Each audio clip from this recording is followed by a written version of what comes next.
संजय राऊत यांना खऱ्या खोट्याचं भान राहिलेलं नाही। वंचित बहुजन आघाडी आणि बाळासाहेब आंबेडकरांना बदनाम करण्यासाठी ते तोल गेल्याप्रमाणे बरळत आहेत। याच संजय राऊतांमुळे अख्खा पक्ष सोडून गेला। त्यामुळे महाराष्ट्रात कोणी त्यांना प्रगल्भ राजकारणी मानत नाही। त्यामुळे त्यांना तेवढं सिरियसली गंभीरतेने घेण्याची काही गरज नाही। फक्त आता ते जी भूमिका मांडत आहे हीच भूमिका उद्धव ठाकरे आणि शरद पवार यांची आम्ही समजायची का?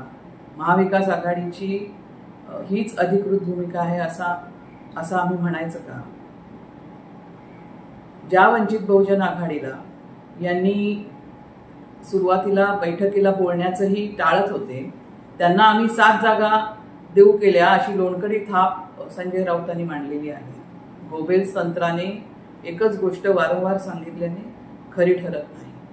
ज्यांना ते आज देशद्रोही आणि धर्मांध म्हणत आहेत त्यांना वाढवण्याचं पाप शिवसेनेचंच आहे। मानवतेला काळीमा फासणाऱ्या गोध्रा हत्याकांडाच्या वेळेस नरेंद्र मोदींना पाठिंबा देण्याचं कामही यांनीच केलं आहे, हे ते विसरले का? महाराष्ट्रातील जनतेला संविधानाची आण देऊन त्यांनी मते घेतली। आता याच संविधानातील आरक्षणाच्या मुद्द्यावरती महाराष्ट्रातील जनता त्यांना सवाल विचारत आहे।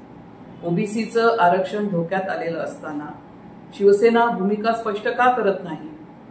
या विषयावरती उद्धव ठाकरे, शरद पवार आणि शिवसेनेने आपली भूमिका स्पष्ट करावी आणि महाराष्ट्रातल्या जनतेला ते किती प्रामाणिक आहेत संविधानाच्या मुद्द्यावर ते कळू द्यावं।